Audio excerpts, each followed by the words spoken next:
What's up, everybody, and welcome back to another interesting episode of Lockdown 23-1. And today we are going to be talking about the top 3 craziest ways I've seen people get high as gas in the state penitentiary and in jail. Nothing like a little bit of coffee. Seen a lot of people sniff coffee. Can you believe that? People used to sniff coffee like it was freaking powder, man. It's absolutely insane. But that's not one of the top 3 craziest ways. But let's go ahead and get into, well, first check out the number 1 craziest way. The last one I'm going to tell is something that, it was one of the creepiest things, spookiest things I've ever seen in prison or on the streets. I mean, it was insane, and it has to do with Satan worshipers. That's right, and this was in prison. Wait till the very end of the video to catch that jank. But anyway, first one comes with asthma inhalers. I never knew people could get high with asthma inhalers ever. This was in Virginia Beach City Jail, okay? These asthma inhalers, people would click them like 30 times in a row and inhale the whole thing. And they would have a towel in front of the asthma inhaler so that their lip didn't freeze off. Because I guess the CO2 coming out of the asthma inhaler was very cold. And after about 30 clicks in a row, it turns everything, freezes your lip. So people would put a towel over it and like triple layer the towel and put over the inhaler. Well, this one guy, he came in, he started doing it, he'd never done before, but he was like, yo, let me try it. So he tried it. He put 1 layer of towel over the inhaler. And he clicked it, a bunch of freaking times, inhaled, but I guess he didn't layer it enough. So the towel was frozen to his lip. So when he pulled the towel off, thinking that it wasn't frozen or anything, he ripped, it was a chunk of lip off of his lip. A chunk of skin off of his lip. And it looked like one of the most painful things I've ever seen in my life. I seen one guy, man, in prison. He used to, he let someone pay him to paper cut webs his fingers. That was treacherous, man. I was like, it hurt me, man. It hurt me. But this one was even worse, man. This guy ripped a chunk of his lip off, and I'm talking about for the next week or so, maybe longer, man. His lip looked so nasty, and he couldn't eat no potato chips or nothing, man. Never forget it. Asthma inhaler, number 3 craziest thing I've ever seen people get high off of in lockup, man. I've never seen that before in my life. People, man, they'll do anything for a little high or rush. You know what I mean? I don't even know what the feeling is doing asthma inhaler. Anyways, number 2, man, this one was pretty freaking crazy. I'm not gonna lie, I indulged in it myself. That is right, man. Now check it out. This was in Greensville, okay? I don't know if I've told anybody. I think I might have touched on it on a live stream, but I'm going into a little more depth and detail on it. I went into my homeboy's cell, he had a lot of bud. And I was like, man, we gonna roll up or what? He's like, nah, man, we're not rolling up. I got something special planned. Come back a little later on, and, we're gonna get it down tonight, you know what I mean? I was like, bet. And I kept asking, I was like, what are you talking about, something special plan? What do you got? What do you got? What do you got? What are you doing?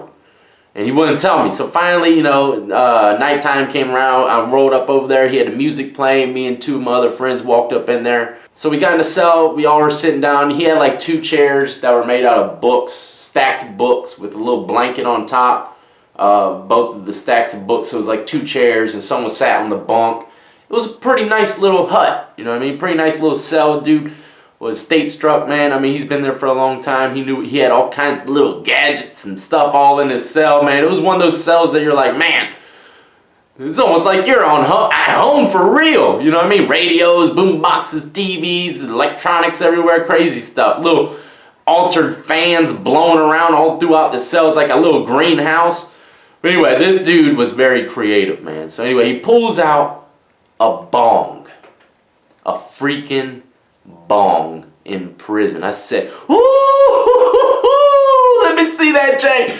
Look, this thing was crazy. They had cough medicine that you could buy off of Canteen, but they used to have the kind where it literally had alcohol in it. But they did away with that, and they gave you this new cough medicine that was just like a cough suppressant or something. I don't know, but it didn't have nothing that you could get high off of. But the bottles were big. They're, it looked like a normal NyQuil bottle. Anyway, he had 2 of them. This bong was 2 of those bottles combined together, and it had chambers. The bottom bottle and then the top bottle was put inside, but he had a thing going into where it was chambers of water in it. Now the male piece of the bong was an antenna. It was an antenna broken in half, and I don't know if y'all ever seen antennas on boom boxes or something. When you break it in half, it was one of those extendo antennas, so the very end was pretty wide.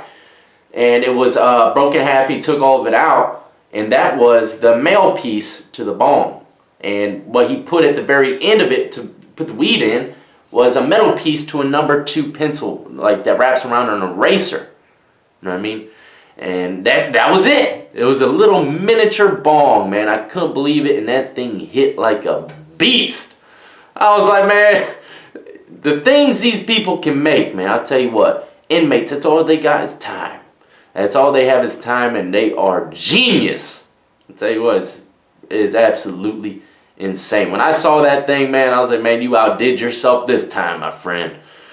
But yeah, he took it apart after that day. You can't keep something like that in a cell. Either you're gonna dismember it. It's hard to hide all that stuff, so you dismember it and maybe make it another time. But he never made it again. That was like a one-time thing. We were just all celebrating. It was this good weekend, party time. Now, number 1, that was number 2 craziest way I saw someone get high. Number 1. This is absolutely freaking insane, my friends. Now check it out. I had a lot of friends a lot of pals, I guess you could say. People that I would talk to, and I would drink my morning coffee, and I could walk to about 20 different cells and just stop and kick it. That's how friendly I was and got along with everyone. I would stop, drink my coffee, say, "What's up? How you doing? What's going on today? Playing any softball? Hey, bro, you going to the gym today? Hey, what books you reading today?" Stuff like that. "How's the old lady?" I would always ask everyone a different question because I knew pretty much their whole lives. It was wild. This was in the very beginning of my prison, my first time going to prison. This was in Greensville, man. This prison was insane. For real, I've seen it all in that prison alone. Now, and that's another thing. I think on my 100,000 subscriber special, I'm gonna go to every prison that I've been to. That's right. I'll let y'all see it firsthand. But anyways, back to the story. Yeah, Greensville, man, this was the craziest freaking prison, and one of the craziest things about it was I've seen so many different religions in this prison, man. For real, the craziest religions. Now, this one group of guys, they were Satanists, and I knew it. They even showed me their little Bible and everything. They had this crazy freaking Bible, man. It was very spooky, you know what I mean? But this particular night, I walked past her cell and I saw a little red light on. Usually when there are little red lights on, they're either smoking bud or doing something crazy. So I stopped by there, peeked my head in there. And in this prison, okay, I told it before, you have a button in your cell. A button that can open and close the door. But that's only if someone is in the booth. If someone's in the booth, it's probably like a 20-minute window that you can actually press that button to go in and out. Okay, you got like 20 minutes while someone's in the booth, and they do it from the control panel for that 20 minutes for everyone to go in and out their cell, because they don't really typically leave the cell doors open too much. But you have a choice to go in or out. So he pressed a button, I went up in there, man, and then they were locking it down for the next 20 minutes. So I was trapped in this freaking Satanist cell, because we closed the door, and I tried to get out in time to open the door. I was pressing the button to get on out of there. I didn't want to be in there no more. And then I was locked in, man. I was like, yo, tell him, C12, bro, tell him to pop the door, dog. And they didn't. They told the CO to open the door. I got trapped in the cell. I don't care. I'll take a little charge if it happened to give me a charge for going into an unauthorized area of another person's cell. I don't care. You know what I mean? I was like, get me up out of this freaking crazy Satanist cell, man. After I saw everything that was going on, I was like, I gotta go. But I was stuck for the next 20 minutes. And then this 20 minutes just so happened to be their ritual timing. That's right. I was in there for their freaking ritual, man. I was saying to myself, Lord Jesus, please forgive me. Do not judge me based upon this. I do not want to be here today. I swear I don't. You know what I mean? So I'm in the cell. These guys, man, they had these crazy, of course they had red paper over the cell light. Okay, first they popped in the pillow in the window. I was like, God, they're about to do something they don't want nobody to see. So they popped the pillow in the window, and, I'm trying to keep my cool. I know the guys, I've worked out with them and ran laps, but they know that satanic stuff is not what I do. You know what I mean? They respect it, but at the same time I'm trapped. So now I got to respect them. So they put the pillow in the window. I'm like, God, they got the red paper over the cell light, and the whole cell is red like freaking Lucifer's skin. Man, I was getting a little panicky, man. It was freaking me out. So anyway, these guys got these robes. They had makeshift robes, satanic robes, out of blank sheets. It was absolutely insane. The symbols on them, I can't even, exactly remember what they were. They weren't no upside pentagrams, okay? There were some crazier symbols on these robes. And they also had, this is what made it even crazier, okay? They had like some kind of freaking altar made out of chicken bones. Chicken bones, okay? Now, where does this getting high part come into play? Well, I'm about to tell you. They started blazing crack rocks out of chicken bones. Not only were they blazing crack out of chicken bones and tweaked out in that freaking cell, but they were chanting towards this freaking chicken bone statue of whatever it was, man.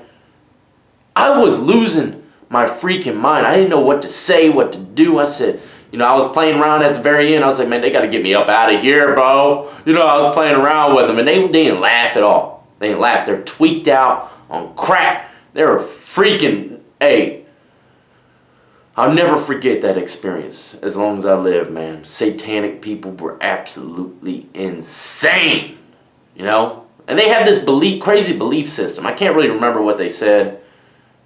Crazy belief system is like, they believe in eye for an eye, They don't really believe in doing too much harm unless it's done to them. And I think that's how it was, an eye for an eye. And I think they do believe in doing bad, I can't really remember, man. I never really cared to indulge into that religion, but it was definitely crazy. I remember them explaining to me a little bit at one point. It was definitely a crazy outlook. It's pretty much the opposite of, I don't know, man. I don't know. I don't know enough about it to speak on it, but I know one thing. That was one of my craziest experiences of someone getting high in prison. Never forget it. I also seen someone shoot dope in their freaking neck. Yeah. That was crazy. I don't think that was on my top 3 craziest ways, because I think people might do that on the regular, even out here on the streets. But this dude was shooting dope in his neck. I've seen guys OD. That was another crazy experience. I've already told y'all that story where 2 dudes went up to the bathroom. I was waiting to play cards with them, and they both went to the bathroom, sniffed a little dope, came back. They both OD'd at the same time. That was absolutely insane. I've seen another guy OD in the shower. I went and go in the shower. Dude was OD'd on dope, butt naked on the floor. We had to drag him out the freaking shower butt naked, ODing. He lived. The other 2 guys, I don't know if they lived. I never seen them again. But they were blue. They were definitely blue. They were light-skinned cats, and when you see them turn blue, man, that looked like a death blue. You know what I mean? Anyways, if you get anything from this freaking story, man, don't do drugs. Don't do drugs in prison. It's absolutely insane. But people, they are very creative, and people have so many different beliefs. Man, prison was one freaking hell of an experience. Sometimes it just feels like a big dream, like it never even happened. Anyways, if you haven't hit that like and subscribe button, please do so now.